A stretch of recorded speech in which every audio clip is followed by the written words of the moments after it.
Recipe तर भारीच आहे, पण आज काय झालं ते सांगते. आम्ही पुण्यामध्ये माझ्या लाडूचं पॅकेजिंगचं मटेरियल आणायला निघालो होतो. पार्किंग मध्ये जसंच आलो की प्लंबरचा फोन आला की मी आलोय म्हणून. मग हो घरी गेले होते, तोपर्यंत मी पार्किंग मध्येच होते. मग पार्किंग मधल्या दोघी तिघी जणी म्हणल्या चला ना आंटी खेळायला बॅडमिंटन आमच्या सोबत. मग बॅडमिंटन खेळायला होतं डबल डबल मॅचने, म्हणजेच एका साईडला दोन दोन प्लेयर राहणार. खेळत असताना तेवढ्यात एक अपोजिट टीमची मुलगी मला म्हणते काय आंटी वो देखो ना अपना हात काट रही है. तिथेच पार्किंग मध्ये फोर व्हीलरच्या साईडला एक मुलगी होती जी की दुसरी किंवा तिसरीच्या वर्गात असेल.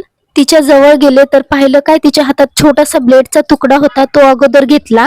तिने काय केलं होतं, डाव्या हाताच्या अंगठ्याच्या साईडचं जे बोट असतं ना त्याला तिने 5-7 खाचा मारल्या होत्या. एक तर खाच खूप खोलवर लागली होती. अगोदर तिला विचारलं का करून घेतलंस, फ्लॅट नंबर सांग, विंग कोणती आहे सांग, नाहीतर घरी जाऊन सांगेल. तिला अगोदर विचारलं कुणी काही म्हणलं का, मम्मी मारते का, पप्पा मारतेत का, तर ती मुलगी पप्पा खूप मारतेत म्हणून रडायला लागली. मला कमेंट मध्ये सांगा तिच्या आई वडिलांना सांगू का नको.